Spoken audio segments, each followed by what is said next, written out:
kí wa pé káàárọ̀ ẹ̀yin yẹn wa àtúkù dájí fún àwa tí a ṣe wà wake. Mo kí wa pé ẹ káàbọ̀ sórí ìkànnì wa tí à ń pè ní Koikimedia. Lórí self-determination náà la ṣe dúró lé lórí. Lórí self-determination náà la ṣe ń béèrè right to us. So I say good morning and welcome. Please share the program and also invite others as well. Gẹ́gẹ́ bí ẹ ti ṣe mọ̀ lórí ìkànnì wa yìí, the only thing we talked about and the only thing we discuss here is how Yoruba people will be free from the bondage and the shackles of one Nigeria. So please do share the program and let us have another discussion, maybe for 2 hours. So good morning and help me to share the program. While we are getting ready for the other platforms to come live, okay, it's 18. Darapọ̀ mọ́ wa, ẹ̀yin ọmọ Yorùbá òtítọ́, and I say good morning once again. My name is OLAYOMI KOIKI, popularly known as Koikimedia on the social media, the platforms that talks about all the reasons in this world why the Yoruba needs to have their own independent country.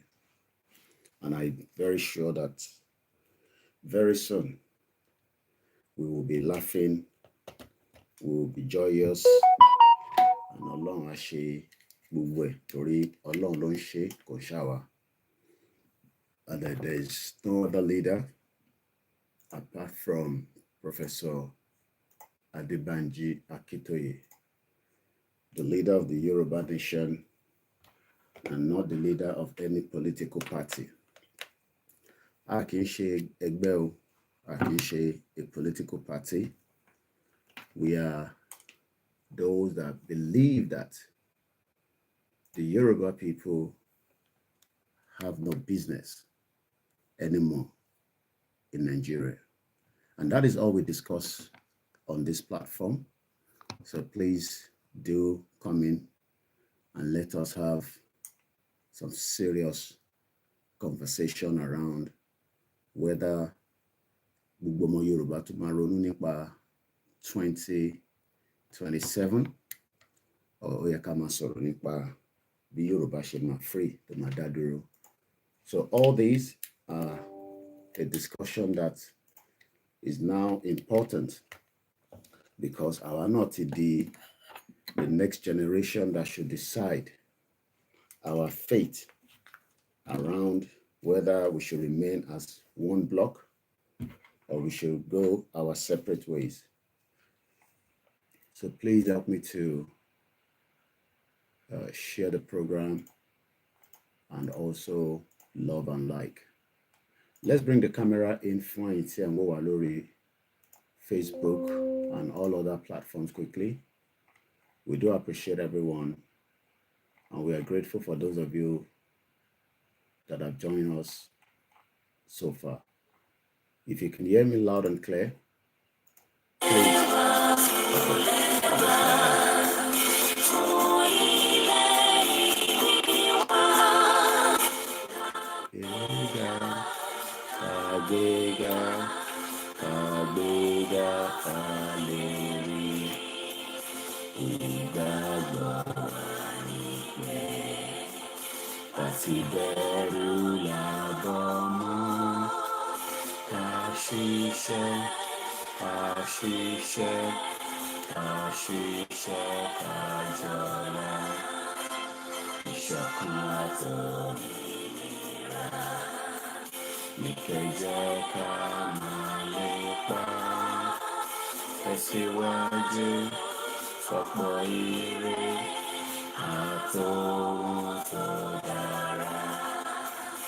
ọmọ Oòduà dìde, àsìkò ẹ̀tọ́ rẹ, ìwọ ni ìmọ́lẹ̀ ògo adúláwọ̀, àwa ni ìmọ́lẹ̀ ògo adúláwọ̀.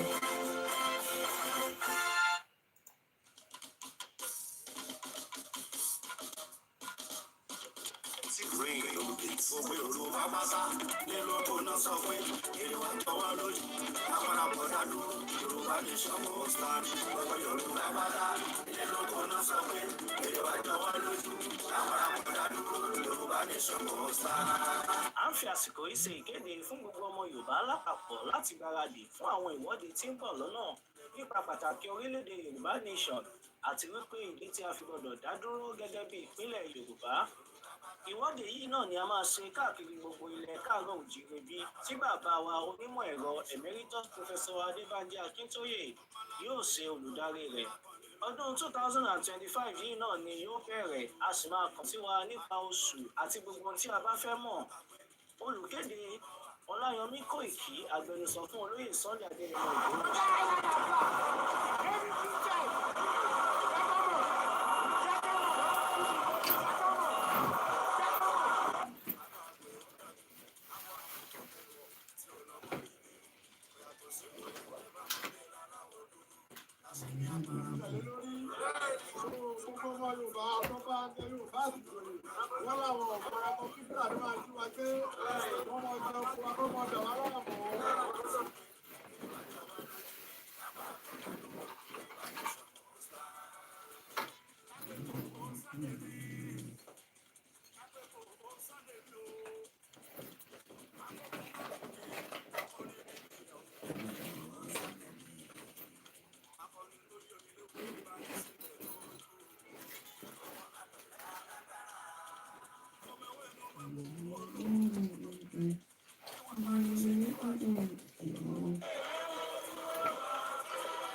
Ẹja jáde, ẹ máa bọ̀ ń ta ká ṣe kí ni o, kàtúyáyá. Let's come out and showcase ourselves.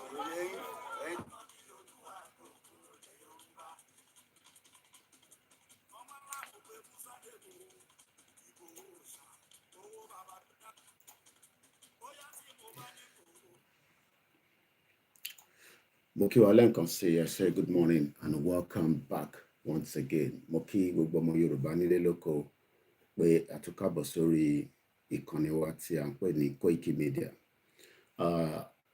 Bí a ṣe ń bára wa sọ̀rọ̀ nípa àwọn ìdí tí ìran Yorùbá tí a gbọ́dọ̀ ronú, a gbọ́dọ̀ mọ̀ bóyá ká ṣì wà nínú Nàìjíríà àbí ká dá dúró gẹ́gẹ́ bí orílẹ̀-èdè kan. Ọ̀pọ̀lọpọ̀ ọmọ Yorùbá argument oríṣiríṣi ni wọ́n máa ń mú jáde pé tá bá tẹ̀ máa dá dúró, kí ni a máa fi ṣèjọba wa, ṣáwọn tí a jọ wà nínú Nàìjíríà yìí náà nísìn náà ni gbogbo àjọ máa wà nínú ẹ̀. Oríṣiríṣi ìbéèrè ni wọ́n máa ń béèrè nígbà tí a bá ń sọ pé kí a dá dúró gẹ́gẹ́ bí orílẹ̀-èdè. Àmọ́ ǹjẹ́ Nàìjíríà ó ṣì ń ṣiṣẹ́ gẹ́gẹ́ bí ìlú tí a lè fi ọkàn tán pé tá bá ṣì wà nínú ẹ̀ gẹ́gẹ́ bí ìlú kan, ǹjẹ́ a ṣì lè fọkàn tán? Àti pé kí ni ìwúlò Nàìjíríà fún wa gẹ́gẹ́ bí ọmọ Yorùbá nígbà tí ọ̀pọ̀lọpọ̀ oríṣiríṣi nǹkan ló ń ṣẹlẹ̀ nínú ẹ̀ tí a dẹ̀ ń rí lójoojúmọ́. Tá bá ní ká dá dúró gẹ́gẹ́ bí ìlú kan, kò yé ọ̀pọ̀lọpọ̀ tó. àmọ́ a máa ṣàlàyé fáwọn èèyàn wa náà ni. Ǹjẹ́ Nàìjíríà tá à ń gbé nínú ẹ̀, ǹjẹ́ ẹrú kọ́ ni gbogbo ọmọ Yorùbá ń ṣe? Ǹjẹ́ ìgbé ẹrú kọ́ là ń gbé gẹ́gẹ́ bí àwa ọmọ Yorùbá tá wà nínú Nàìjíríà nísìn? À ń gbégbé ẹrú, a gbégbé gẹ́gẹ́ bí ọmọ ọkọ Yorùbá mọ́, torí nínú Nàìjíríà ọ̀pọ̀lọpọ̀ nǹkan ló ń ṣẹlẹ̀ nínú ẹ̀ láti ìgbà táwọn òyìnbó ti dá sílẹ̀ ní 1914 tí kò ní any meaning mọ́ ní 2025. Ìyẹn la ṣe ń dúpẹ́ fún adarí wa, bàbá wa Emeritus Professor Adébánjí Akintoye, fún iṣẹ́ takuntakun tí wọ́n ń ṣe fún wa. Lẹ́ẹ̀kan sí, orí ìkànnì Koikimedia ni a tún wà láàárọ̀ yìí ní aago 2:30. Èní ni ọjọ́ 4 nínú oṣù 4 ọdún 2025. Láti iléeṣẹ́ wa ní stúdíò wa ní ibi tí a ti ń gbóhùn sáfẹ́fẹ́, tí a ti fi ń bá gbogbo ọmọ Yorùbá sọ̀rọ̀ káàkiri gbogbo àgbáyé. Orúkọ tèmi náà lẹ́ẹ̀kan sí máa jẹ́ Ọláyọmí Kóìkì, tí gbogbo yín mọ̀ sí Koikimedia. Àárọ̀ yìí, ètò tá tún gbé wá fún àwọn ọmọ Yorùbá, fáwọn tó ń gbọ́ wa ní ibikíbi tí ohùn mi dé,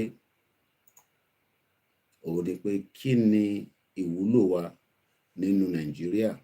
Gbogbo ìgbàkígbà tẹ́ bá ti rí VN tí a tún record nínú lifetime bá lọ yìí, àtẹ̀yìn tẹ́ bá bá fídíò yìí pàdé, kí ni ìwúlò wa nínú Nàìjíríà gẹ́gẹ́ bí orúkọ yẹn?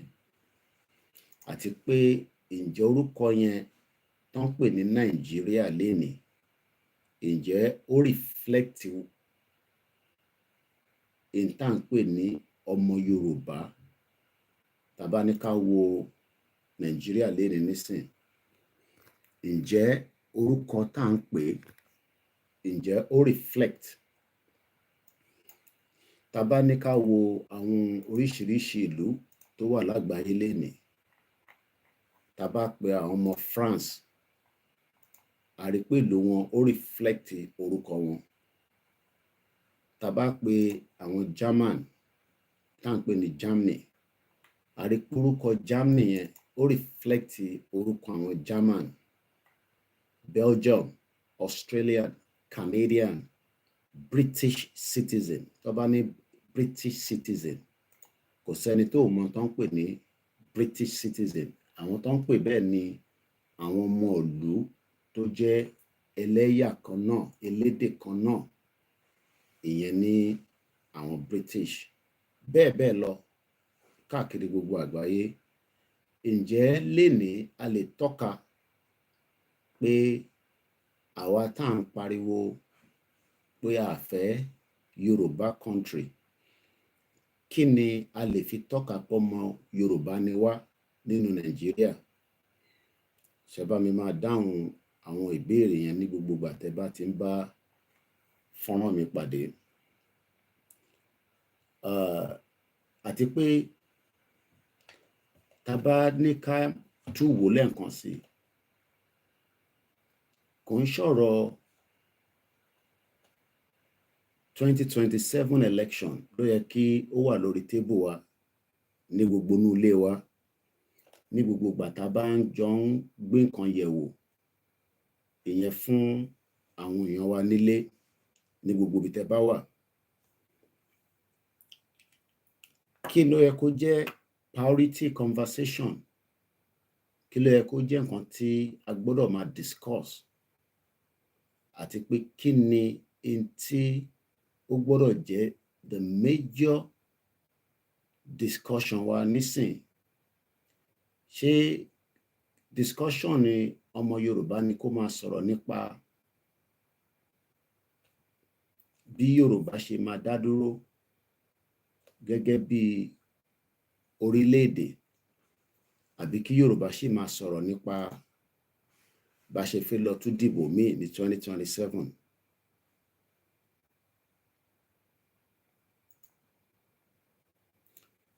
Gbogbo àwọn question yìí ó nídìí answer ní kíákíá, torí pé bí nǹkan ṣe ń lọ tí a bá wá solution sí àwọn nǹkan tí mò ń sọ yìí, ó ní ewu púpọ̀ fún àwa ìran ọmọ Yorùbá lénìí àti lọ́la. Ǹjẹ́ Yorùbá tí à ń sọ yìí, ǹjẹ́ tó bá dé stage kan tá a bá ṣì continue nínú Nàìjíríà, ǹjẹ́ a lè preserve èdè yẹn gangan fún rẹ̀, ìyẹn èdè tá à ń sọ lọ́wọ́lọ́wọ́ lẹ́nu yìí tá à ń pè ní èdè Yorùbá, ǹjẹ́ a lè preserve ẹ̀, ǹjẹ́ a lè protect ẹ̀, nítorí pé èdè gangan ni wọ́n fi ń dá aráàlú mọ̀. Kò sílùú kan tí a bá lọ nísìn, tá a bá dé India, a rí pé èdè wọn ni wọ́n ń sọ ní India. Tá a bá dé Saudi Arabia, a rí pé èdè wọn ni wọ́n fi ń communicate nínú Saudi Arabia. Ìlú bẹ́ẹ̀ bẹ́ẹ̀ bẹ́ẹ̀ lọ lágbàáyé, torí ìlú pọ̀. We're talking about over 190 countries around the globe. Ǹjẹ́ a lè protect èdè wa yìí? Àti pé how long lẹ fi pé a lè fi protect ẹ̀ tá a bá remain nínú one Nigeria? How long? Àwọn ìbéèrè yìí ó nídìí ọ̀pọ̀lọpọ̀ answer tí I ti get. Ǹjẹ́ tí àwọn tí à ń fọkàn tán pé àwọn náà máa wá gbà wá, tí wọ́n bá wá gbà wá, àwọn wo ni wọ́n máa gbà wá kúrò nínú wàhálà táwa yìí?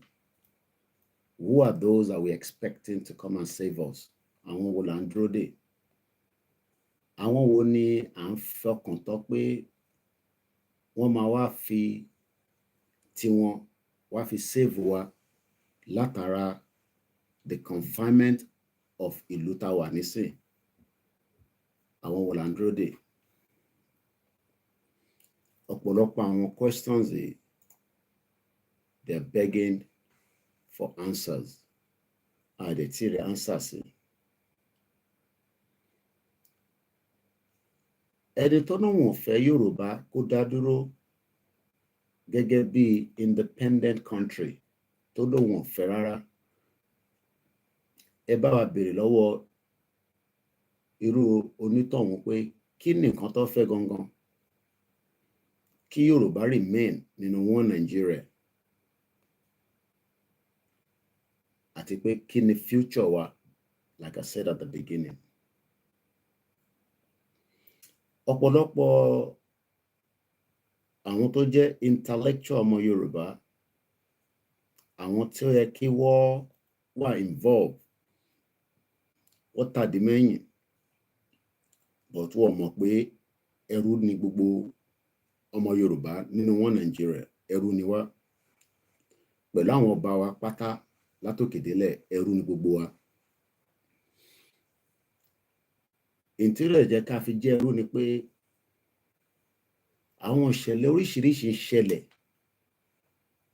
kò ń sọ̀rọ̀ lórí security nísìn, lórí bá ṣe fẹ́ protect identity wa yìí, táwọn tí àwọn ọba wa tí wọ́n lè fọ̀rọ̀ síta láti lè sọ̀rọ̀ lé lórí. Most of them, almost all of them, have kept muted látìgbà tí a ti ń sọ pé kí Yorùbá kó dá dúró as an independent country. Wọ́n ṣe bí tí wọ́n gbọ́n tí à ń sọ. wọ́n dẹ̀ ń gbọ́, bọ̀ fún ìdí kan àbí ìdí kejì wọ́n fẹ́ dá sí ọ̀rọ̀ náà. Ṣe ni wọ́n ń ṣe bí ìgbà tó jẹ́ pé Yorùbá country tá à ń béèrè fún, bóyá fún a particular part of ilẹ̀ Yorùbá là ń béèrè fún. But ilẹ̀ Yorùbá tá à ń béèrè fún yẹn kò ń ṣe fún one particular part of Yorùbá land. Gbogbo ibi tó ń pè ní ẹ̀ka Yorùbá la ti ń béèrè fún. But ṣe làwọn tí ó jẹ́ ọba baálẹ̀ first class, second class, gbogbo wọn tàdí sẹ́yìn, wọ́n were involved in the conversation. Some of them, and I use the word some of them, the population of àwọn tí wọ́n dá sí, they are behind the curtains. Torí àwọn tí ó yẹ kó dá sí náà tí wọ́n dá sí behind the curtains, ẹ̀rù ń bà púpọ̀ nínú wọn. And it makes us wonder that ǹjẹ́ irú kọ́ ni gbogbo wa báyìí? Nígbà tí àwọn tí à ń fọkàn tán táwọn gan ò lè sọ̀rọ̀ síta, wọ́n gbọ́dọ̀ máa sọ̀rọ̀ ṣúkẹ́ṣúkẹ́ within Nigeria. And that is a big concern. In tí ó yẹ kí gbogbo wa ronú sí ni pé bí nǹkan ṣe ń lọ, are we sure that we are not already slaves? Ẹrú ni gbogbo wa. Ọ̀nà wo ló wá kù tá a fi resolve gbogbo problem yìí? A lot of àwọn ọmọ Yorùbá kan ní kó tún Nàìjíríà tò, ká dẹ̀ ṣì wà nínú wọn Nàìjíríà. Ìyẹn àwọn tó ń béèrè fún restructure, pé tó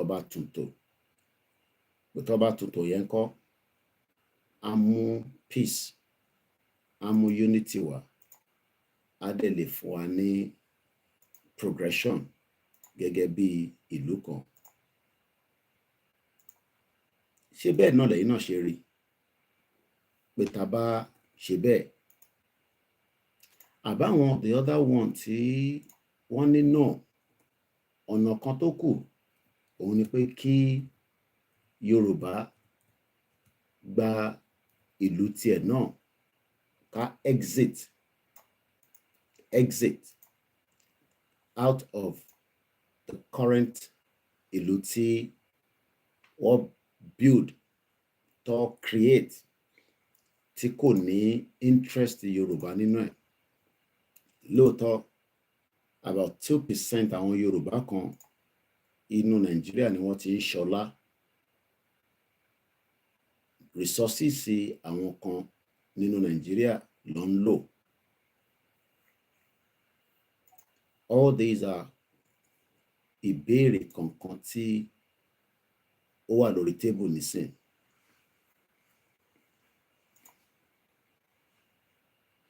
But bàbá wa Professor Adébánjí Akintoye,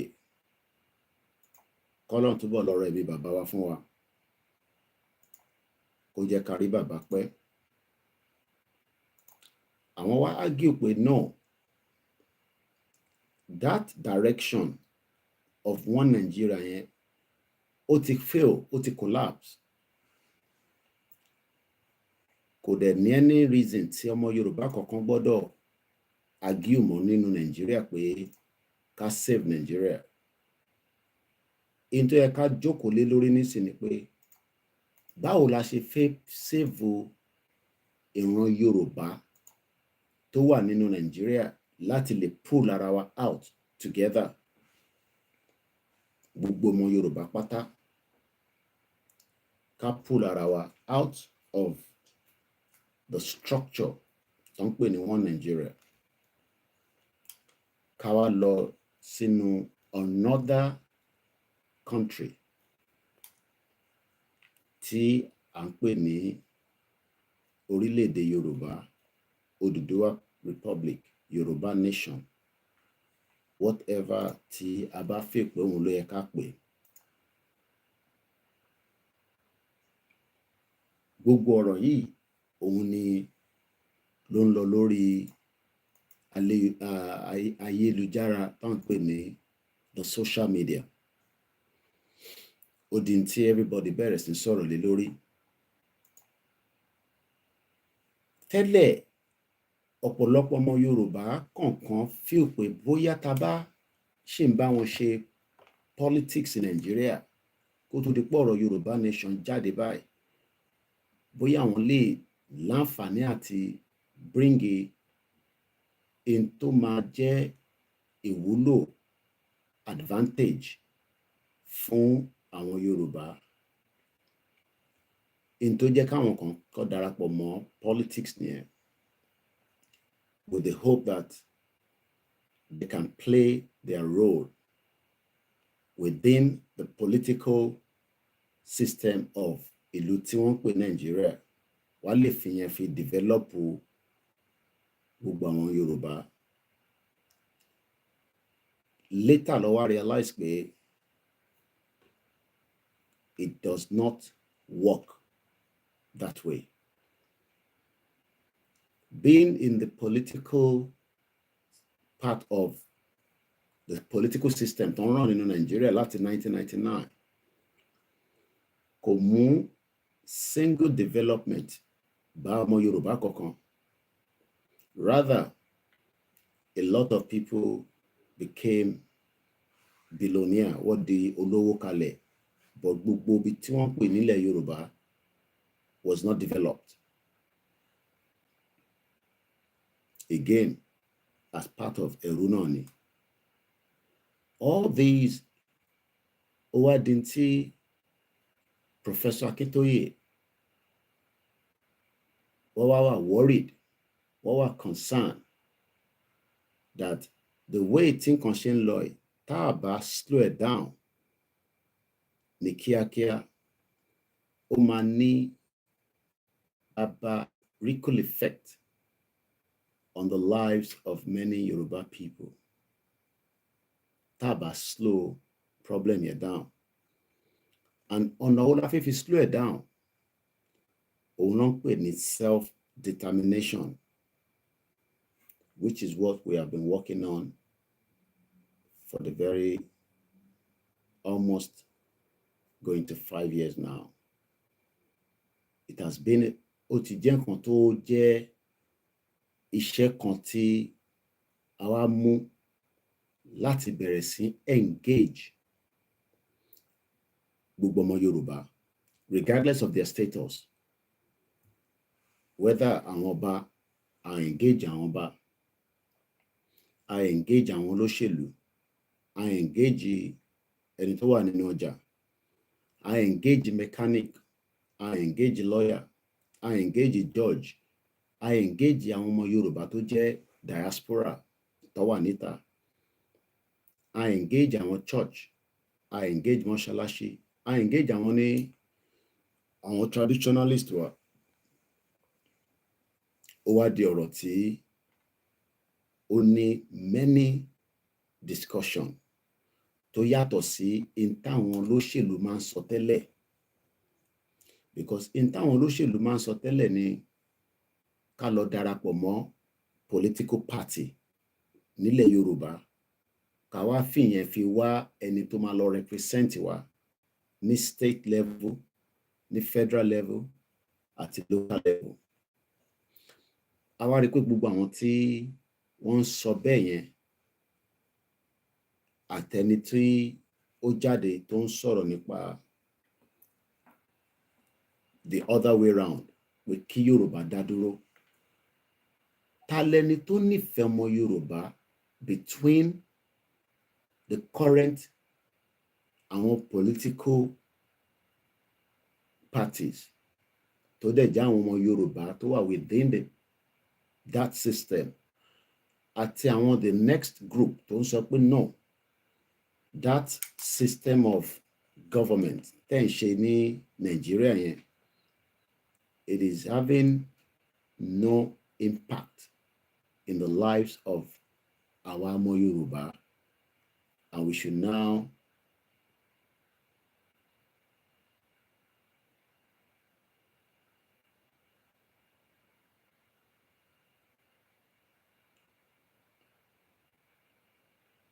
we should now exit Nigeria as quickly as possible.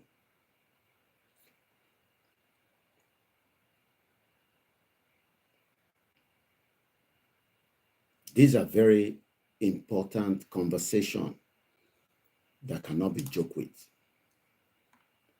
These are very serious discussions that nobody should run away from. Níbi tọ́rọ̀ kí Yorùbá dá dúró gẹ́gẹ́ bí orílẹ̀-èdè or kó má dá dúró. We are in that current situation now. Ó wá di two different Yoruba people, àwọn ẹ̀yà méjì. Àwọn ẹ̀yà kan wọ́n fẹ́ self-determination pé kí Yorùbá dá dúró.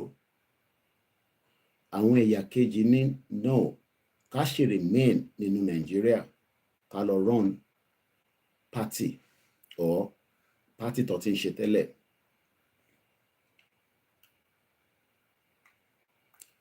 For how long ni a máa parọ́ fúnra wa? Ta lẹni tó ń parọ́ láàrin àwọn bàbá méjèèjì tí à ń wò níwájú nísìn? Ta lẹni tí ó ń parọ́ tó ń tan ọmọ Yorùbá?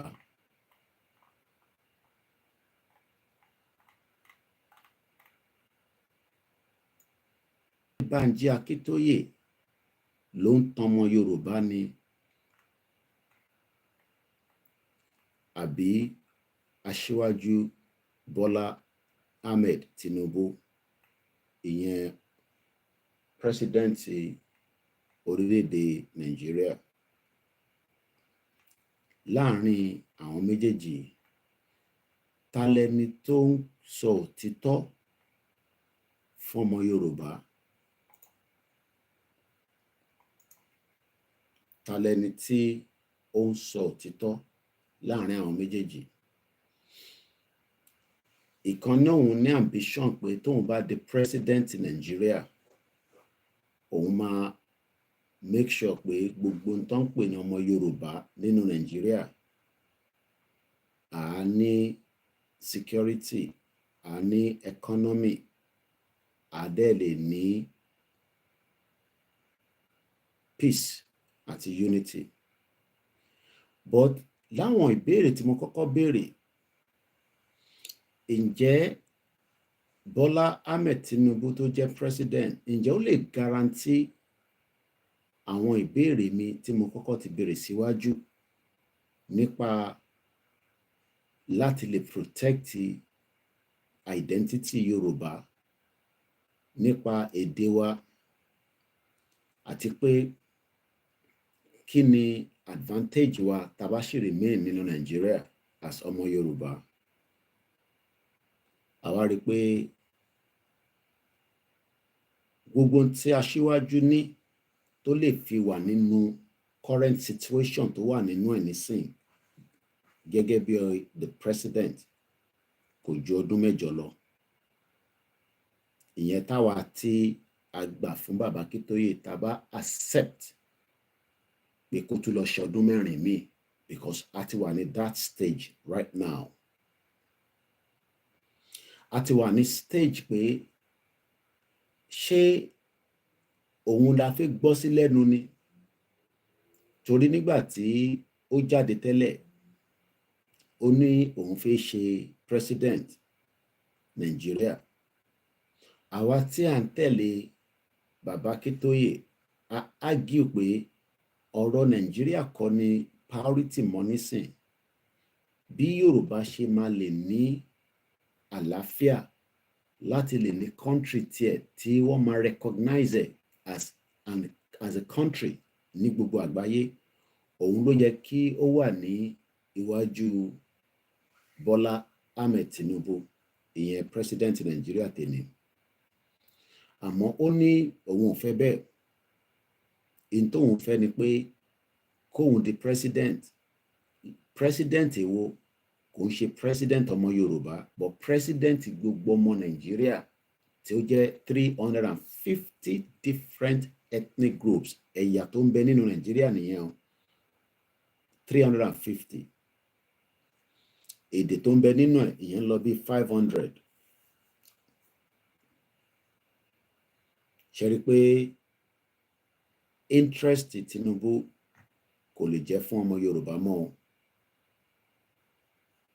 interest ti wà diverted torí pé interest tí ó ní nísìn kò ń ṣe fún ẹ̀yà kan mọ́ àti ìran kan mọ́ bó ṣe máa ní interest Yorùbá bẹ́ẹ̀ náà ló gbọ́dọ̀ ní interest gbogbo àwọn ẹ̀yà tó kù tó wà nínú Nàìjíríà so tẹ́yìn kan bá wá ń dúró pé gbogbo ń tẹ́ fẹ́ nìkan dáadáa kó ṣẹlẹ̀ sí wa bóyá president yìí á push àwọn governors wa kó ṣe fún wa chances yẹn slim gan mo fẹ́ ká farabalẹ̀ ká decide the fate wa o àsìkò táwa yìí àsìkò tó wà tó ṣe kódà ó important ju ìta tí ń bá bọ̀ tẹ́lẹ̀ lọ àsìkò táwa yìí ó wà extremely dangerous tàbá tún fi àyè sílẹ̀ pé kí Tinubu kó tún kó wa ní òun lọ bá wa ṣe òun tún kọ́ ọmọ Yorùbá tó wà ní Nàìjíríà pé kó tún wá lọ ṣe election 2027 ó léwu gan ó léwu tẹ́lẹ̀ náà ta sọ àmọ́ àwọn kan ní kò sí ewu kankan níbẹ̀ ètò bá débẹ̀ á ṣe ààbò fún wa ilẹ̀ Yorùbá economy wa máa buoyant industry máa wà títì máa wà omi máa wà àmọ́ nǹkan kan tí kò ní lè ṣe ni pé a ní lè ní identity wa bó bá tẹ̀ ṣe gbogbo kinní tá à ń sọ tó jẹ́ infrastructure which the first 2 years of ìjọba Tinubu failure ni a lè tọ́ka sí project kan tó ṣe nílẹ̀ Yorùbá torí interest ti wà divided wọ́n gbọ́dọ̀ máa wo èwo làwọn máa ṣe sílẹ̀ Yorùbá àti tó máa ṣe sí Òkè Ọya àti gbogbo ibi tó ń pè nínú Nàìjíríà ṣé mọ̀ pé tó bá yẹ pé president Yorùbá ní Tinubu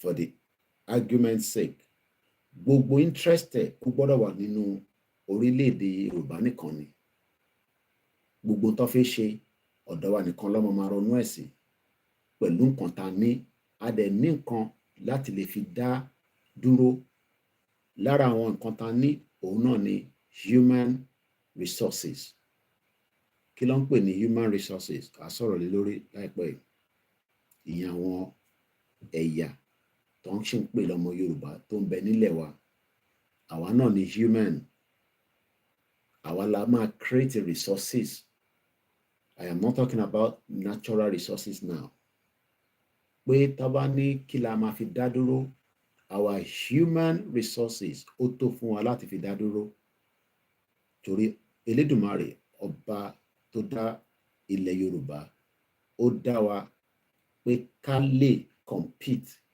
around the globe ká lè compete pẹ̀lú gbogbo tẹ́nìkankan bá náà fẹ́ ṣe kò sí nǹkan tó fẹ́ ṣe lágbàáyé tí ọmọ Yorùbá ò tí ì ṣe but nítorí Nàìjíríà tá ti wà nínú ẹ̀ láti 1960 ó slow down progression human power wa ta ní our human resources our human talent ó paná ẹ̀ àfẹni tí ó bá láǹfààní àti travel out of Nigeria àwọn yẹn lè láǹfààní kọ̀ọ̀kan méjì tí wọ́n lè fi máa sọ pé àwọn ṣe dáadáa but àwa tó kù we are all struggling within ìlú tó ń pè Nigeria ẹ jẹ́ ká wá lọ sọ́dọ̀ ti Professor Akintoye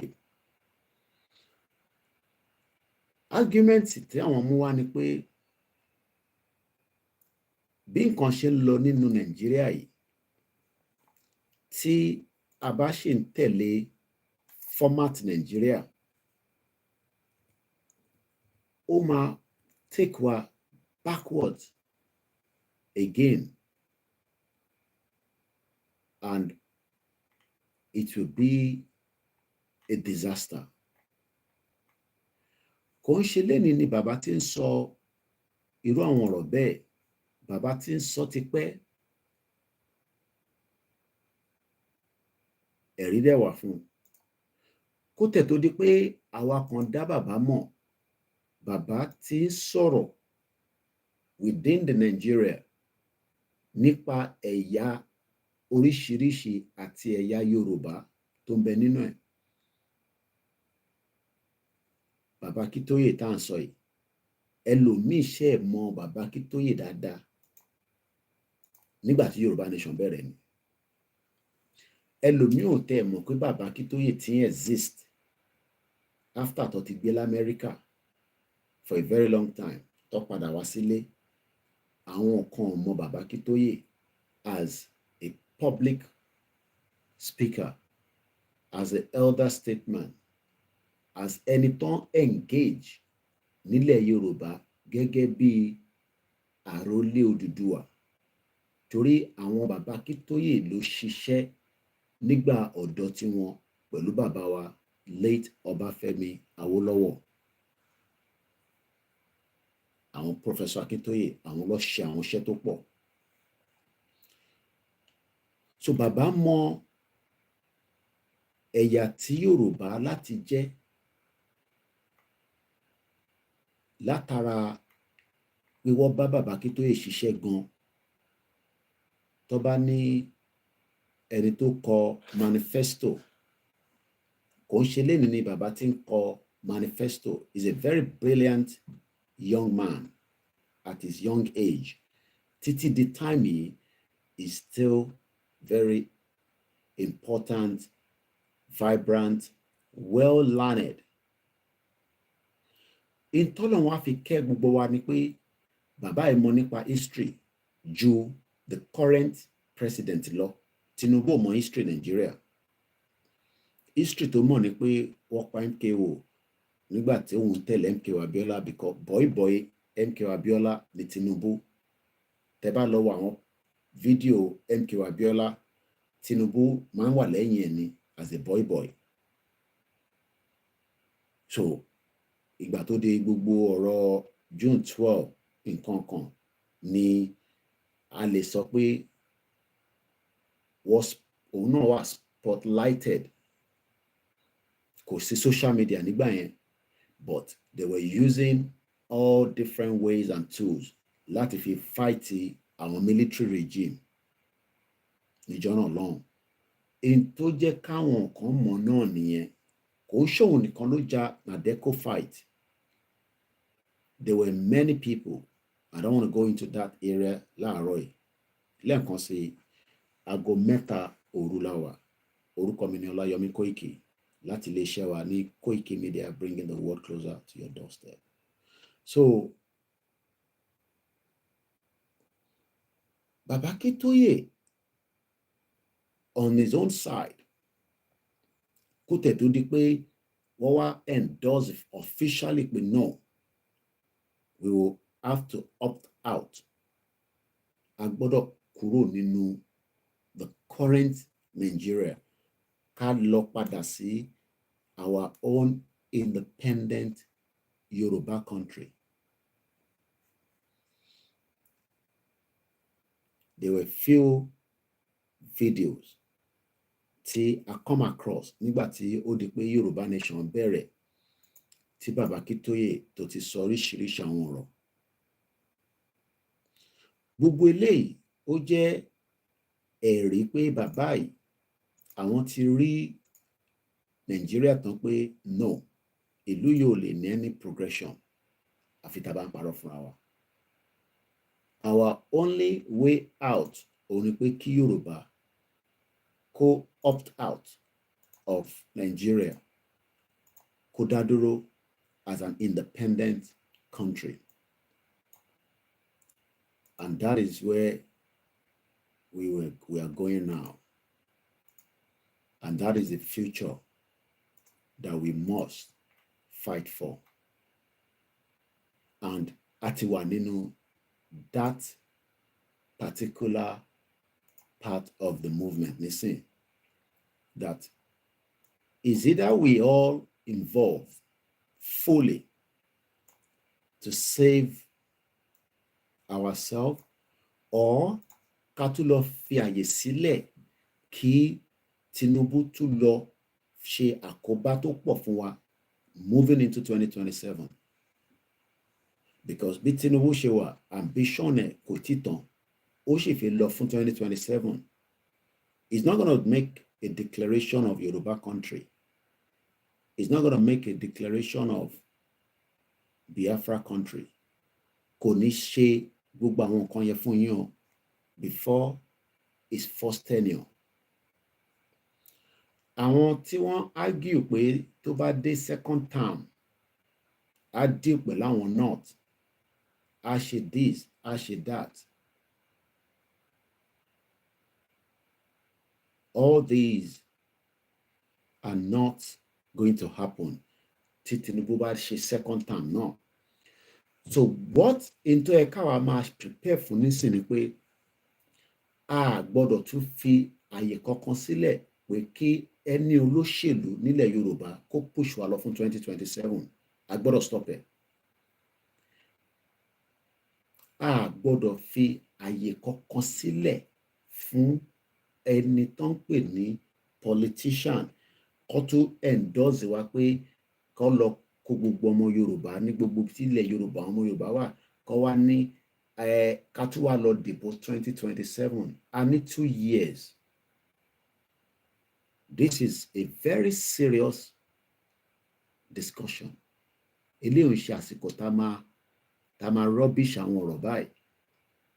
Ọdún méjìlá ní from today to either decide our fate within Nigeria or tún lọ jẹ́ káwọn olóṣèlú that are not up to the population of àwa tí a wà nínú ilẹ̀ Yorùbá kó tàn wá pé wọ́n Nàìjíríà yẹn òun ṣe ní ọ̀nà àbáyọ. We gotta stop them.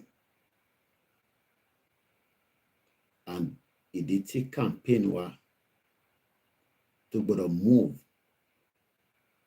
at a high speed across gbogbo ilẹ̀ Yorùbá láti lè jẹ́ kí àwọn ọmọ Yorùbá tó wà ní gbogbo ilẹ̀ Yorùbá ní gbogbo ibi tí wọ́n ń pè ní ẹ̀ka ọmọ Yorùbá within Nigeria láti lè sọ fún wọn pé no more for the lies, irọ́ táwọn olóṣèlú ti ń pa for the last 25 years. We got to stop it. So ilé ìwà ń ṣiṣẹ́ èèyàn kan. This is going to be a collective effort among every one of us. My play video Baba Akintoye kan tí mo prepare fún wa is not a new video, but nínú video yìí, as at the time tí àwọn bàbá yìí tẹ̀ ń rò pé bóyá in the line of discussion bí nǹkan ṣe lọ́nu Nàìjíríà yìí, system yìí ó ń fail gradually, ó ń fail, and if we leave it like that, ó máa ní ripple effect, and that's exactly what we have witnessed right now. Lẹ́ẹ̀kan sí, between Professor Adebanji Akintoye and President Bola Ahmed Tinubu, because between àwọn méjèèjì,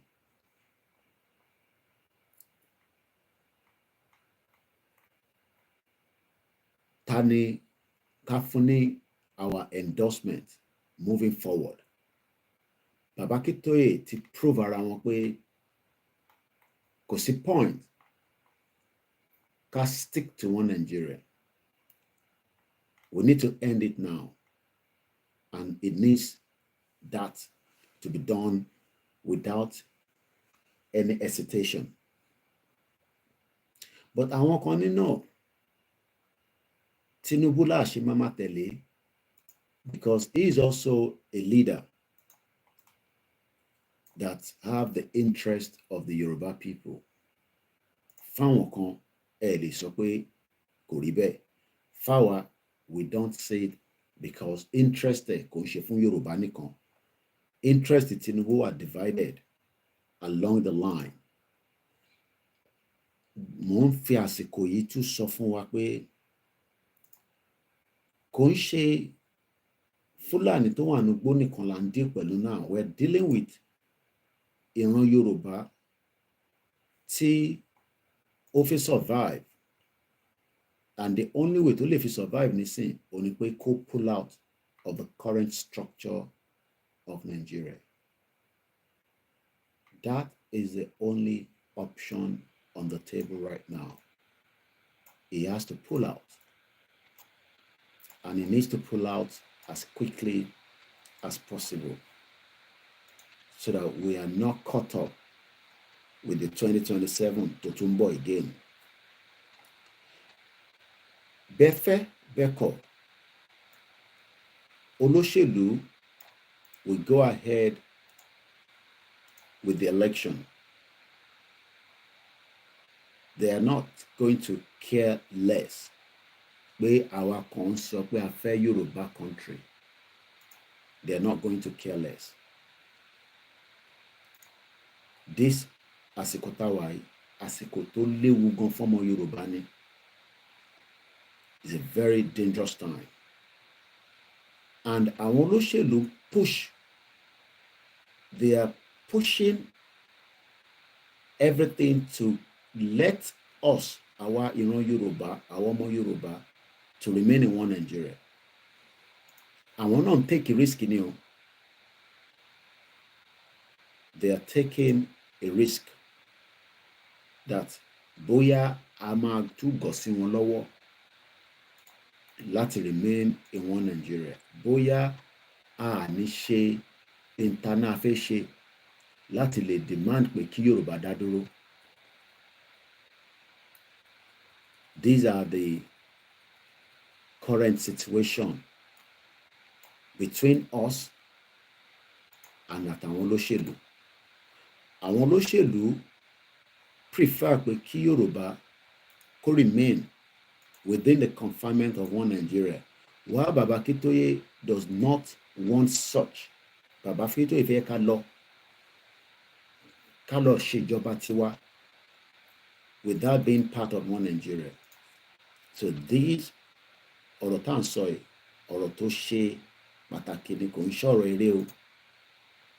The politicians will go ahead for the 2027 election tá a bá fi àyè yẹn sílẹ̀.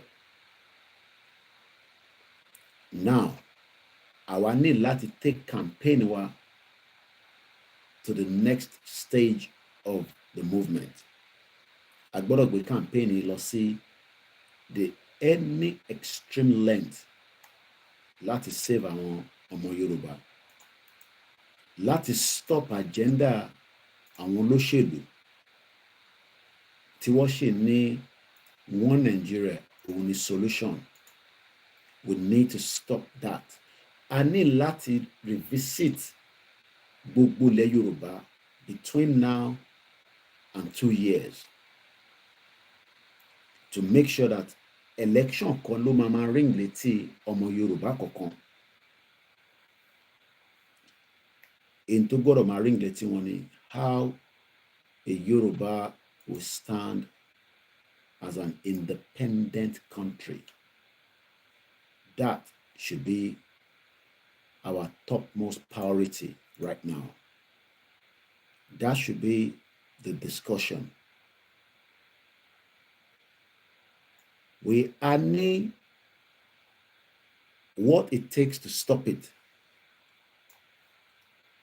but we are not pushing it enough. Why? It will be entirely up to every one of us to revisit why.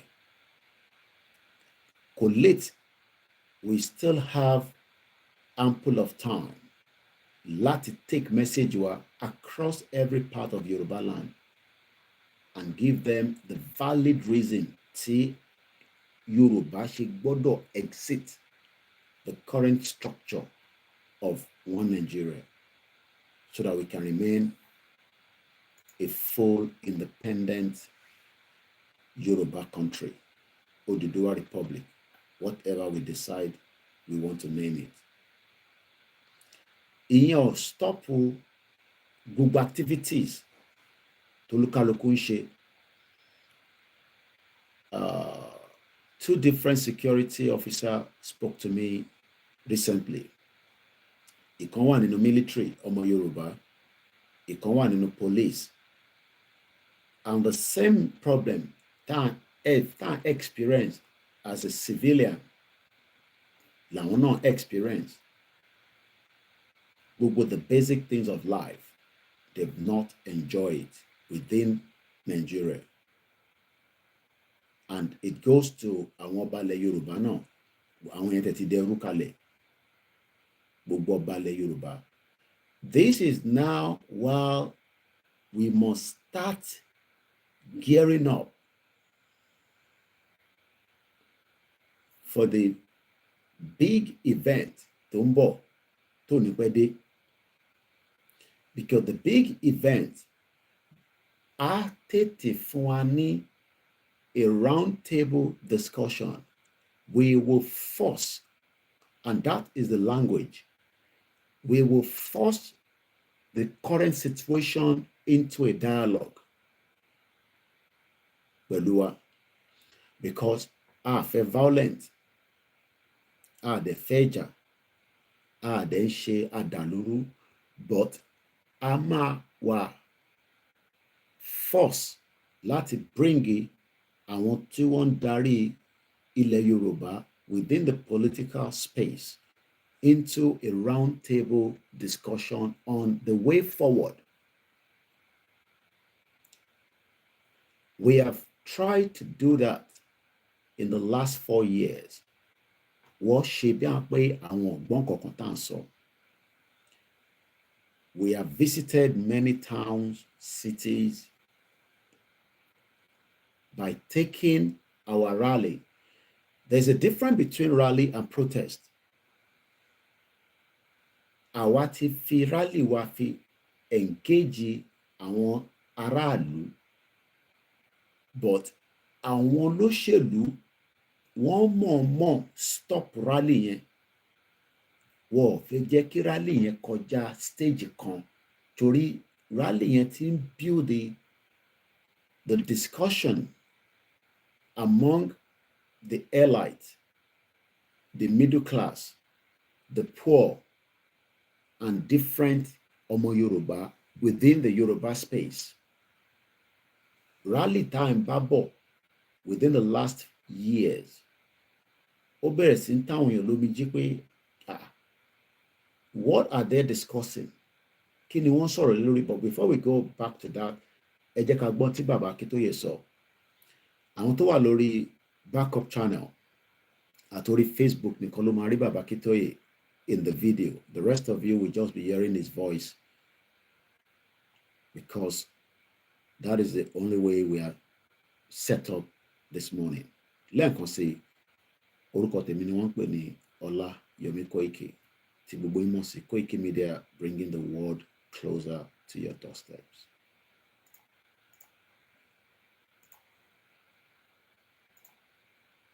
Duty to know the nature of their country, and it is their duty to guide and govern it in ways that are suitable for the nature of that country. If you do not do that, you will find the country going to pieces in your hand. The architect is an artist who builds who designs a house and does not take cognizance of the important factors in the circumstance. We build a house that will collapse. What type of soil do you have? What type of material is available? What type of workmen do you have? What type of technology do you have to get things together? If you do not put all of that together as an architect, you will put together a house that will collapse. And so my summary of the weakness, the failings, the disastrous failings of leadership in our country is that our leaders have never really asked themselves, what kind of country do we have? And how do we put it together to achieve success? The result is that we have gone from the very highest of our, and it is to be wondered how much more a country can take in this handling that Nigeria has taken before it breaks up. So I have seen this country succeed a lot. In 1982, I was a young senator in the Nigerian Senate. I was also an academic. And as a result of the combination of the two, I was invited by the Republic of South Korea to give a lecture as part of the installation of their newly elected president in 1982. And I was to talk about the growing relationship between South Korea and Nigeria. And all I could say was of pride in my country. We were so far ahead of those people. All the rulers were there in the hall as in the Institute of International Relations and National Security as I delivered my lecture. And I was telling them, it is not only oil that we can sell to you, there is a lot we can teach you. For instance, we have built some of the best, most successful universities in the whole world. We have built one of the most respected medical schools on earth. We have succeeded in developing our agricultural products and become one of the greatest producers in the world. Nigeria was the greatest producer of groundnuts in the world, the largest producer of palm oil in the world. It's the second largest producer of cocoa in the world.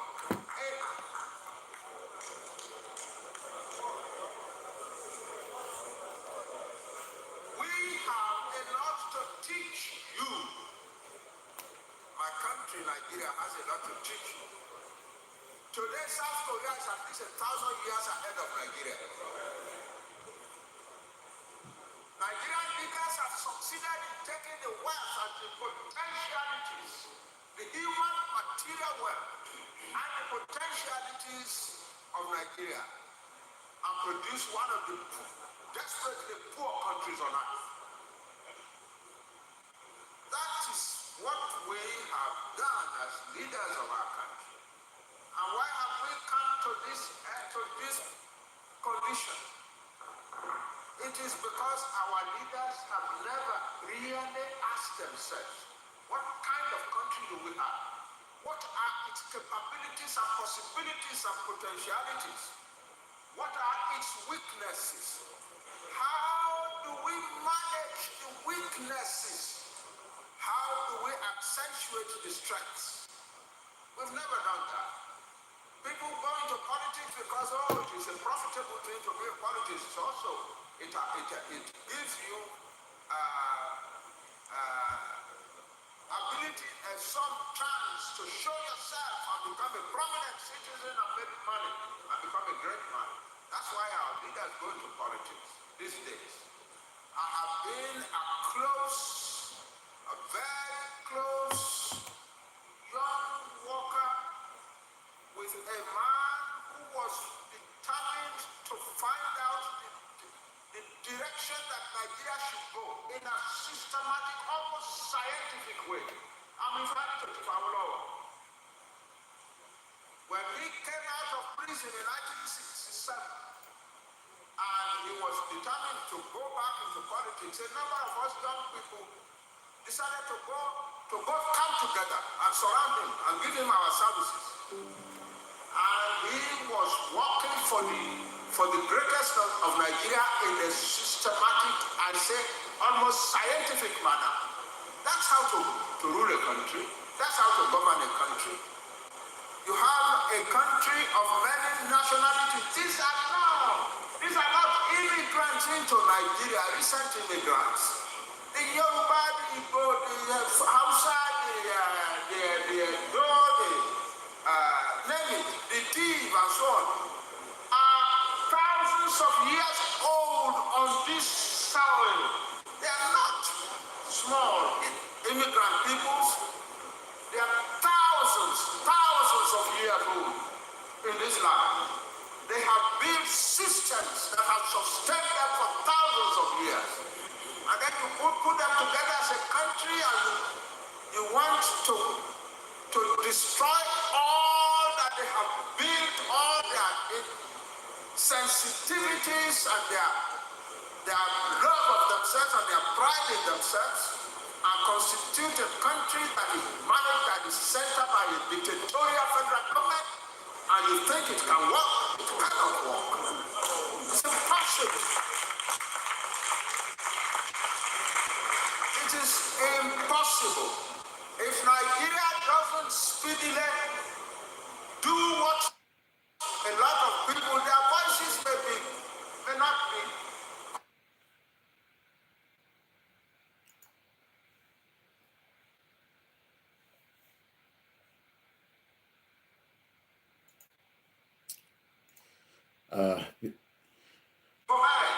There might be people talking from this side and from that side and so on.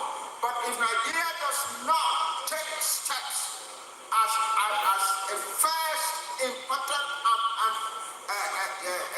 prerequisite for Nigeria at all, not for development. I'm talking of the existence of Nigeria. If Nigeria does not take steps urgently to restructure itself and return to a federal system, the kind of federal system that we saw in the 1950s and up to 1965, Nigeria is very likely to break up. That's my assessment of the situation. I'm a historian. I also happen to have been in your politics, but I talk from what I know. I don't say that the country cannot break up. It can break up. Any country can break up. The Soviet Union had the most feared government on earth by the middle of the 19th century, of the past century. The Soviet Union had the most feared government on earth. In 1982, I was in the Soviet Union as a visitor, and they took me to various parts of that country. I was in Tashkent in Uzbekistan for a few days, and I saw that the people were scared of the Kremlin. That was 1982. Less than 10 years later, those people who were scared of the Kremlin were already an independent country, no longer part of the Soviet Union. Any country can break up, and we must make sure that this country does not break up. The first thing to do that our leaders must do is that they must sit down expeditiously and restructure this country.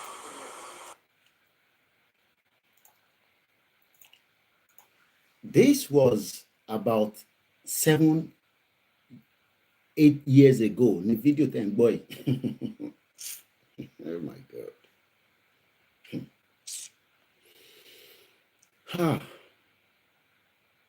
Yoruba politicians.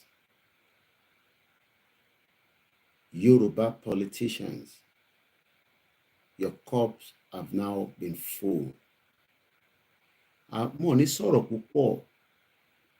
I will try just to maintain my decorum on this particular show. Every show ló ní its own uniqueness. And I've tried in the last 1 hour just to hold on to things that I could say that can become like, but I can assure a Yoruba politician, ní jẹ́ tán. this time around. Ẹni jẹ́ tán. Video tẹ́ gbọ́ tán yìí, I will rewind it one more time. This program is 2 hours. We are already about approximately an hour into it. It might not even be up to 2 hours because I'm going back to bed. It's 3:30 and I have to wake up again in the morning, early. Sherry Yoruba, all I'm going to tell you now is nobody should be fearful of anything anymore. A gbọ́dọ̀ yọ gbogbo ìbẹ̀rù tó wà lára wa kúrò níbi tọ́rọ̀ dé. Kò ń ṣe gbogbo ọmọ Yorùbá ló máa endorse in tí a fẹ́. Going back to kó tó di pé rewind video one more time.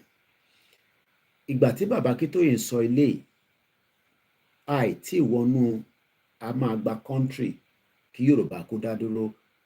Bàbá ń sọ̀rọ̀ yìí nínú a public discussion that he was invited about 8 years ago.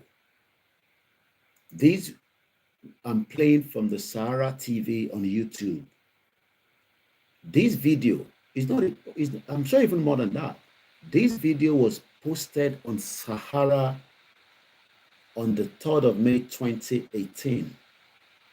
That's more than 8 years ago now. 19, 20, 21, 22, 23, 24, 25. Yeah, about almost, I was right, approximately 7, 8 years ago. May 3rd, 2018. It has been viewed by 56,383. So this is not a new video.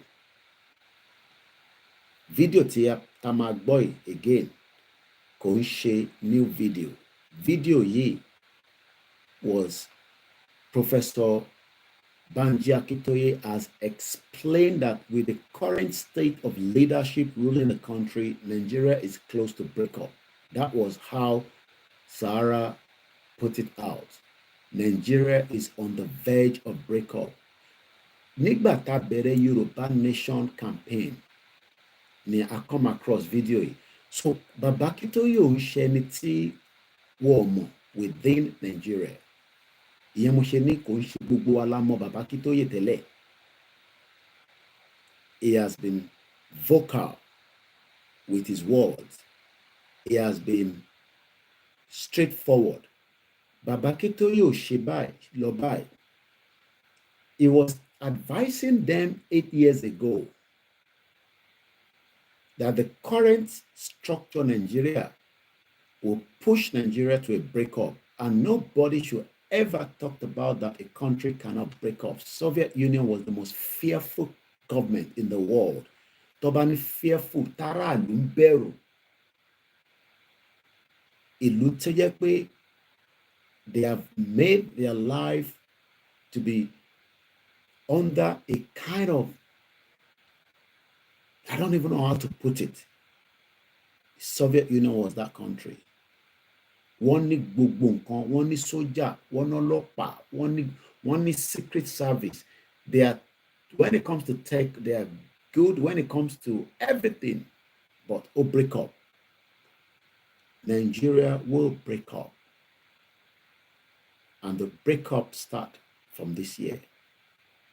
It has already been breaking slowly, but the push for it to finally break up is gearing up from 2025, and nobody can stop it.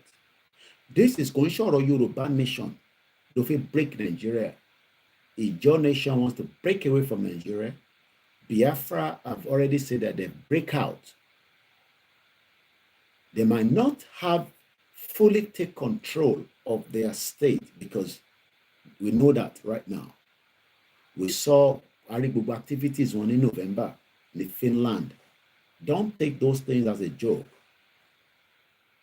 I think in Tonshawan, they are seeing it as, oh, this conversation is not appearing on China's television or Shewon Kimbaloyi. The whole country will be destroyed if we are not sitting quickly, right now, and I'm still trying to maintain my decorum because I want to go to bed and I don't want to raise my voice. My children are sleeping. My wife is in bed. My neighbors doesn't want me to be shouting. But if we do not quickly, Nigeria will be so much destroyed from the north all the way down to the south. Yoruba nation. I am not joking. We are saying that they are pushing the people now, and the people are coming out slowly. They might not come out in a fast pace.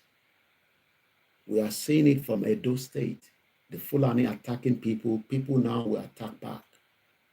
The DSS is saying that they can't defend us anymore. I played the video. I don't have the time this morning to do so. So, Tobashi Jomo Yoruba don't doubt that Nigeria will break up. Your Islamic view in Nigeria. Nigeria will break up. Soviet Union was very powerful. Nigeria is not as powerful as Soviet Union. So, let me just rewind it, and I'm just going to end the broadcast because I don't want to, I want to start getting a little bit upset, but more control it. Do not say that Kilemashi. Don't ever say that. Èyàn olóṣèlú ni mò ń bá sọ̀rọ̀ pé kí lẹ máa ṣe. Ẹ má sọ bẹ́ẹ̀. It's not about me. Kò ṣe mi o. Tẹ́ bá sọ bẹ́ẹ̀, ẹ ń sọ fún 60 million Yoruba people pé kí la máa ṣe. You have pushed everybody to the wall. Èmi ò mọ̀wé pa dáadáa o. But mo máa ń gbọ́ kinní kan pọ́n ní tí tẹ bá lé ewúrẹ́ tẹ lé tó bá dé ara ògiri tí kò rí ọ̀nà kọjá ẹ bá mi parí ẹ̀. Ẹ má doubt tí ó lè ṣẹlẹ̀ o. Call now for the exit of the Yoruba people. Kí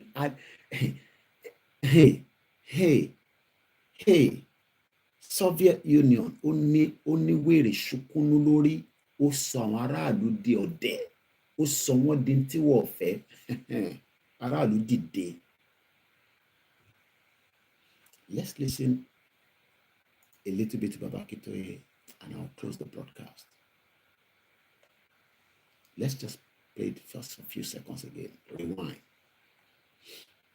Again, video thank boy. Nínú VN tí mò ń record yìí because I'm recording the voice note of this. Kò ń ṣe new video. This video was posted on the 3rd of May 2018. Ẹ̀gbọ́n tí bàbá yìí sọ níjọ́ náà lọ́hùn. Yoruba nation did not start in 2018. This was when this man said no. Àwọn eléyìí ò ní gbọ́ o. These politicians were not listening. Afenifere will not listen. He actually had to pull out with some set of people. But I want to pull out. I want to see an interest in Nigeria. That is the reason why they hate Baba Akintoye so much. Because when Baba Akintoye threw the question to Afenifere that restructuring is too late, we heard it from George Akinola. George Akinola was talking about restructure is too late in 2017, a year before this video. When Baba Akintoye finally said to the Afenifere pé ẹ jẹ́ ká sọ fún gbogbo ọmọ Yorùbá pé kó lọ máa múra fún ká dá dúró gẹ́gẹ́ bí Yorùbá country, they rejected him. So he had to run away from them. Yes, I mean, he will tell you that he's still with them, but he's not with them because agenda Afenifere ti yàtọ̀ sí tí Baba Akintoye fẹ́. Lára àwọn tí wọ́n sọ fún ó ti bá tiẹ̀ lọ báyìí o. Baba Adébánjọ àbí. I met him more than 4 or 5 times. Atúndélé Baba Adébánjọ èmi àti Olóyè Ìgbòho ní Ìjẹ̀bú Igbó. Olówó kan láàrin olòṣì. Títí ò dénú ilé wọn. Ó ṣe pé mo parọ́ mọ́ wọn. Ẹ lọ sílé wọn ní Ìjẹ̀bú Igbó. ilé wọn tó ń gbé lẹ́kọ̀ọ́ nìkan la lè sọ pé títì wọnú bẹ̀. He has died now. These are the man that Baba Akintoye was telling that let's pull Yoruba people out of the current structure of Nigeria. Kalo Daduro. Imagine if Baba Banjo was walking on the same page, not coming to say he's a vocal man. He talks on the TV. He called press statement. He's still calling for one restructure, supporting Peter Obi. You can imagine that Yoruba had to move forward. If you're waiting for another one that is about to die, ìyẹn wà ní ọ̀nà Èkìtì kọ́ lọ́nà wà fashion rántí àbí ṣe fashion rántí ni wọ́n pè yẹn ìyẹn náà ti dàgbà. I'm sure they're spoon feeding him. He will die anyway because they're old. Yàbá ń dúró dè yẹn ìyẹn ọ̀tẹ̀ ní sọ pa kò ní sọ pó because Tinubu ti bribe yẹn. Who then are you waiting for to exit out of Nigeria? The only last hope, Tani, only Baba Akintoye. If we fail, if we fail to give him the last push, Yoruba will still exit Nigeria, but it might take another 50 years. This is like a final call from Gbogbo Yoruba. No, it's like a final call for every sons and daughters. I'm watching my time because I got to be back in bed by 4 a.m. so that my should need maybe another 2 hours to sleep. Even if I don't sleep, I can just lie on the bed. It's not easy to wake up at 2 o'clock in the morning. We are in danger. Many Yoruba people are sleeping already in danger because if any accident happen in their house, whatever the accident, if a child is coughing, no doctor, no nurse, no primary health care, no general hospital, no roads, they would have to wait till the daylight in Yoruba land. I'm talking about the Yoruba land today. They will have to wait till daybreak. We're same time with Nigeria right now. Most of the household in Yoruba land, most of them right now, we have to just hold on to whatever the crisis that might occur within their house until morning. And it still doesn't guarantee that Tobagbe one day hospital, they will find the right doctor to treat them, because those doctors are Yorubas that have run to Canada, Saudi Arabia, UK, America for a better future. Let's listen one more time to Baba Akintoye before we wrap it up. My name is OLAYOMI KOIKI. Thank you so much for watching. And those of you that are listening to the VN, please share to the family, friends, and contact. This is our final call. If we fail within the next 2 years to quit from now to do exactly what needs to be done. Mo fẹ́ avoid láti sọ English púpọ̀ torí mo fẹ́ kí message kó dé gbogbo hooks and corners of Yoruba land. Ẹni tó ní phone tó máa fi gbọ́ ẹ tan speaker sí àdúgbò yín kẹ́ bá mi máa play àwọn kinní tí mò ń send sí yín. Ẹ lọ ra speaker, ẹ connect ẹ mọ́ Bluetooth káwọn èèyàn máa gbọ́.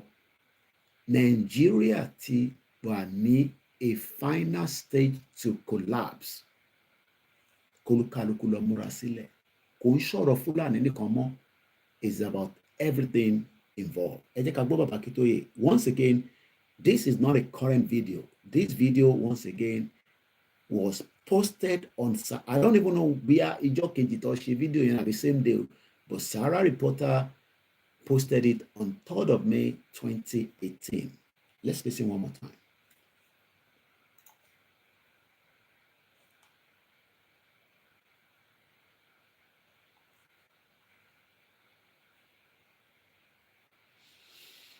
All right, bear with me. I'm having issue uploading back the video. Okay, what are its capabilities and possibilities and potentialities? What are its weaknesses?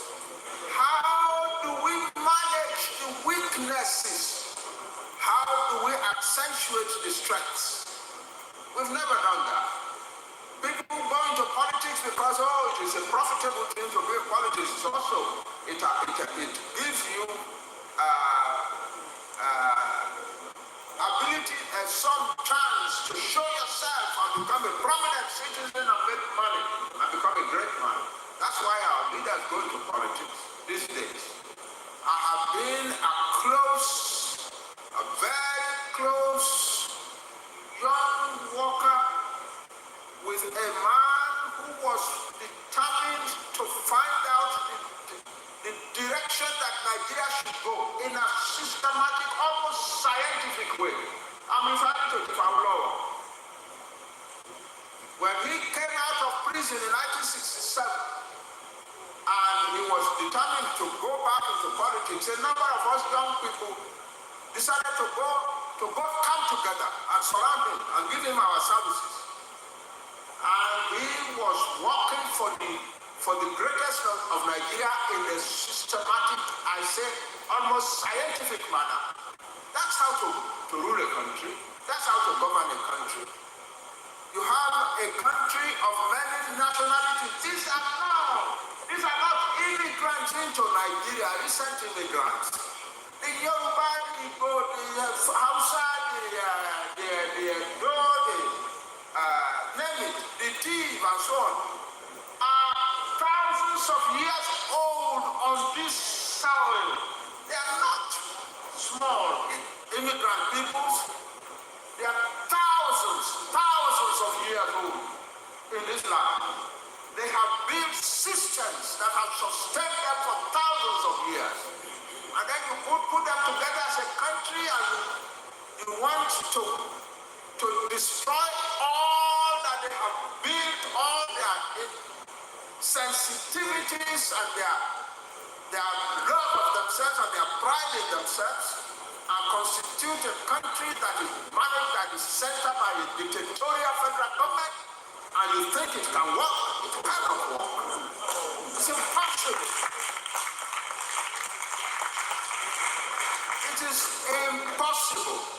If Nigeria doesn't speedily do what a lot of people, their voices may not be coherent. There might be people talking from this side and from that side and so on. But if Nigeria does not take steps as a first important prerequisite for Nigeria at all, not for development. I'm talking of the existence of Nigeria. If Nigeria does not take steps urgently to restructure itself and return to a federal system, the kind of federal system that we saw in the 1950s and up to 1965, Nigeria is very likely to break up. That's my assessment of the situation. I'm a historian. I also happen to have been in your politics, but I talk from what I know. I don't say that your country cannot break up. It can break up. Any country can break up. The Soviet Union had the most feared government on earth by the middle of the 19th century, of the past century. The Soviet Union had the most feared government on earth. In 1982, I was in the Soviet Union as a visitor, and they took me to various parts of that country. I was in Tashkent in Uzbekistan for a few days, and I saw that the people were scared of the Kremlin. That was 1982. Less than 10 years later, those people who were scared of the Kremlin were already an independent country, no longer part of the Soviet Union. Any country can break up, and we must make sure that this country does not break up. The first thing to do that our leaders must do is that they must sit down expeditiously. We are grateful for Professor Akintoye, and we will continue to appreciate the love that he has for his people. To give him the final love and the push for the Nigeria to break up. and the exit of the Yoruba people, the Biafra, the Ijaw, the Arewa, Latin independent country one. Nigeria will be destroyed if people are not allowed to go. It will be finally destroyed, and Britain will regret everything that they've done, holding it together for this long. But for not having that destruction, so that we can be on a round table, Yoruba people go and get ready for the mega rally. The announcement will be coming out very soon. I can tell you that. Elamurasile for the complete shutdown of the Southwest. That is how far we can go at this particular hour. It's coming up to 10 minutes to 4 a.m. in London from the studio of Koikimedia, bringing the world closer to your doorstep. Please share this program, cut it out, send it to your loved ones. Biafra will be free. Hausa people will be free. Ijaw people will be free. And the Yoruba people will definitely be free as well. Before we also go, let me appreciate the YSDM, the Yoruba World Media, the independent media like myself, all other medias from the other indigenous groups that are working day and night to liberate their people. But most importantly, Adukbe fún Chief Dr. Sunday Igboho and many others that will rise in the course of the program that is still ongoing. We know that there are many powerful Yoruba people, both physically and spiritually. And I pray that they will be ready to support Igboho when the call is made across every part of Yoruba land. From the OPC, we know that there are some that are loyal. From the Agbekoya, from the farmers hunters, from the vigilantes. Let everybody go and start gearing up within every part of Yoruba land. The Yoruba people will come out for a massive shutdown of the Southwest. Go and prepare. It is coming. Days is being numbered. It will not be long anymore. You go and start preparing whatever you need to prepare when the call is made. My name is OLAYOMI KOIKI, and I appreciate everyone that have joined again tonight. As I'm going, let me appreciate my brother. I saw your super chat after we left the program yesterday. Emma Binu Babami Waris Jinodo sent me 20 pounds, and I didn't appreciate it while we were live. So I knew that whenever I come back, I will do so. I will have done so with my program that I was doing yesterday, but the Balo program to Moshelano, you will realize that, I was out, I was in Bedford. Most of you have seen the videos. You can see that people fought. I did a lot of, off the camera interview with the people within the community in Cranfield, in Bedford. Very nippy, very cold, but they are grateful for the people that fought in 1914 during the Great War, the Second World War. These are young English that were pulled out to go and represent and fight for their country. Today, they are grateful for those people, and every year they remember them in that space that you all saw. For those of you that have followed me during my outing yesterday in the morning, those that are still alive among the Yoruba people, Ejeka Dide, and let us fight to save ourselves and the future Yoruba people that are going to be around when we have all died. Because we're all going to die. 100 years from now, we will all be gone. But a lot of people remember us for being able to stand firm against the wicked. Moki Iyami, Mrs. Oyeronke Olaniyan. I know you are Mrs. now. I will not mix it up as a Mr. Once again, Mudupalawo Babami Waris Jinodu for standing all the time in this particular conversation. I'm just going to appreciate people now because I have 10 minutes. I have to go to bed. Let me appreciate my Biafra brother, Clement. Clement gives us his own tithe. He pays it here rather than paying to other people that might not value.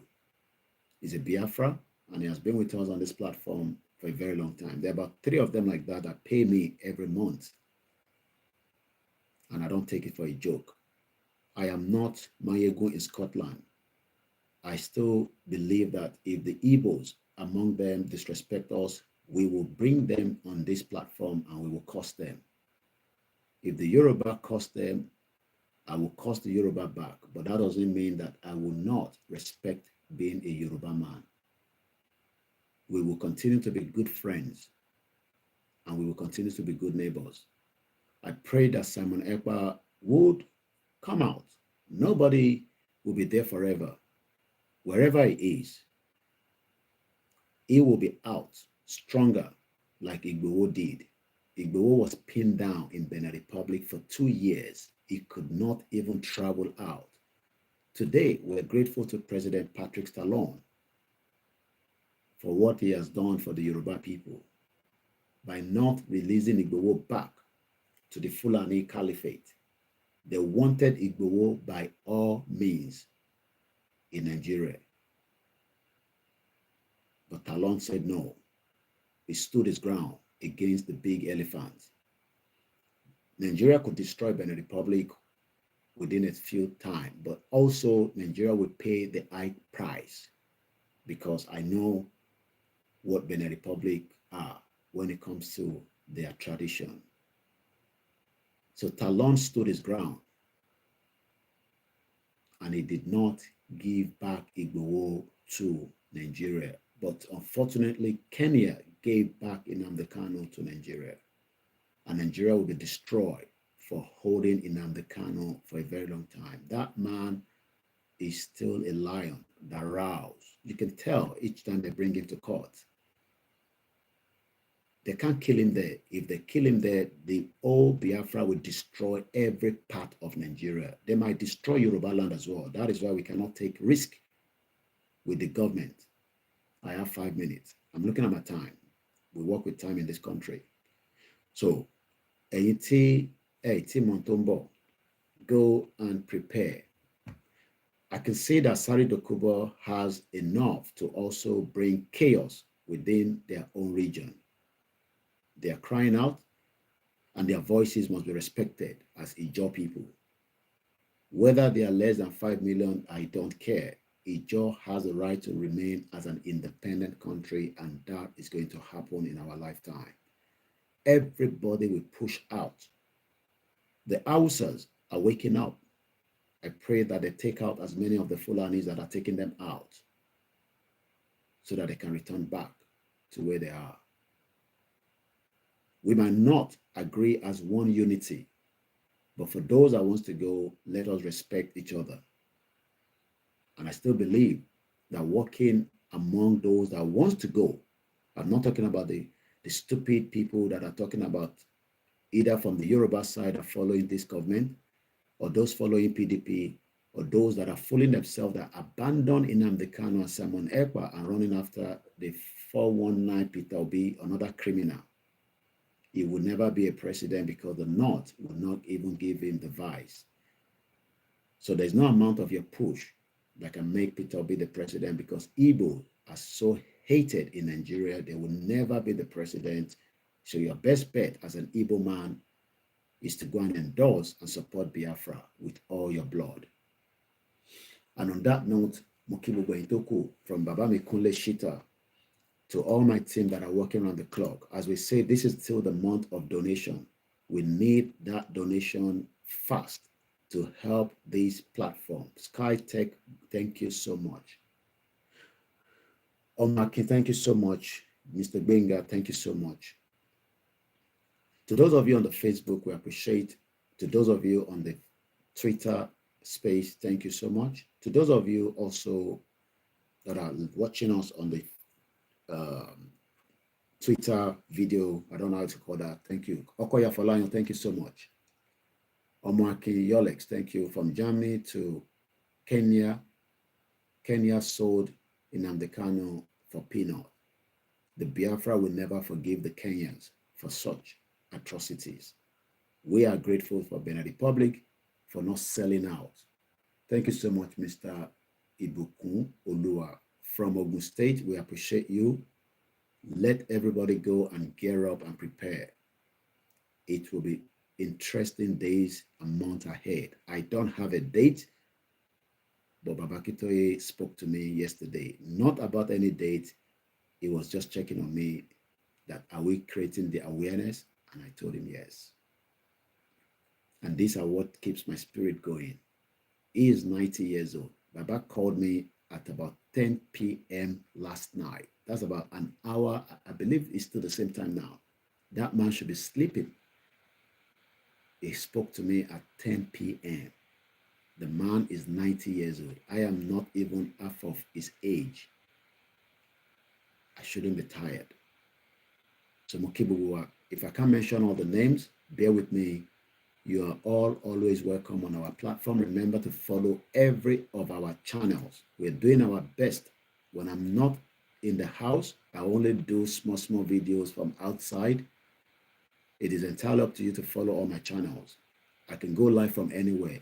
But when I come back home, I download all my videos and I spread it out. To my wives, my children, for standing firm along the line with me. I appreciate them. To my beautiful mother, I can't pay her for the sacrifice of giving me out to you. Remember, your donation is very, very important to this organization. I am not a blogger. I am not a vlog. I am a full-time freelance journalist, a registered organization in the United Kingdom. Every donation is very, very unique and important, and there's no donation that is small. It does not matter how small it is, every little help according to Tesco. I pray that this year we will achieve something that we can be proud of, but it can only be done if you also contribute your own quota and speak as a Yoruba man, as a Yoruba woman, as a Biafra Ijo. Nobody should be fearful of these bastard politicians. If they do not allow Nigeria to go, the whole structure will collapse on them. So I'll just allow my team to quickly post my account details out because I gotta go now. I'm sorry, Fisita, so that I'm gonna go. But I'm gonna show you the screen as well in case you want to donate. Those are the details on the screen. Well, not of you are not seeing the screen, but for those of you that wants to know, these are always out in the public domain. If you need my account details, let me know so that I can give it to you. BBC is funded with the taxpayers' money. I am not funded with taxpayers, so we expect and pray that our listeners around the globe will contribute. Those of you that are doing already, we are so grateful. My name is OLAYOMI KOIKI, and on that note, I say join me once again next time when we are coming out again for more fantastic program with my team. I say Unayolamasun, and this is Koikimedia, bringing the world closer to your doorstep. God bless Yoruba people. God will bless the Biafra. God will bless the Hausa, the Ijaw, and the other ethnic people that are within the current structure of Nigeria. Nigeria is at the verge of breakup. Not the military can stop it. The DSS cannot stop it. The police cannot stop it. They cannot even defend the average Nigerian. Good night.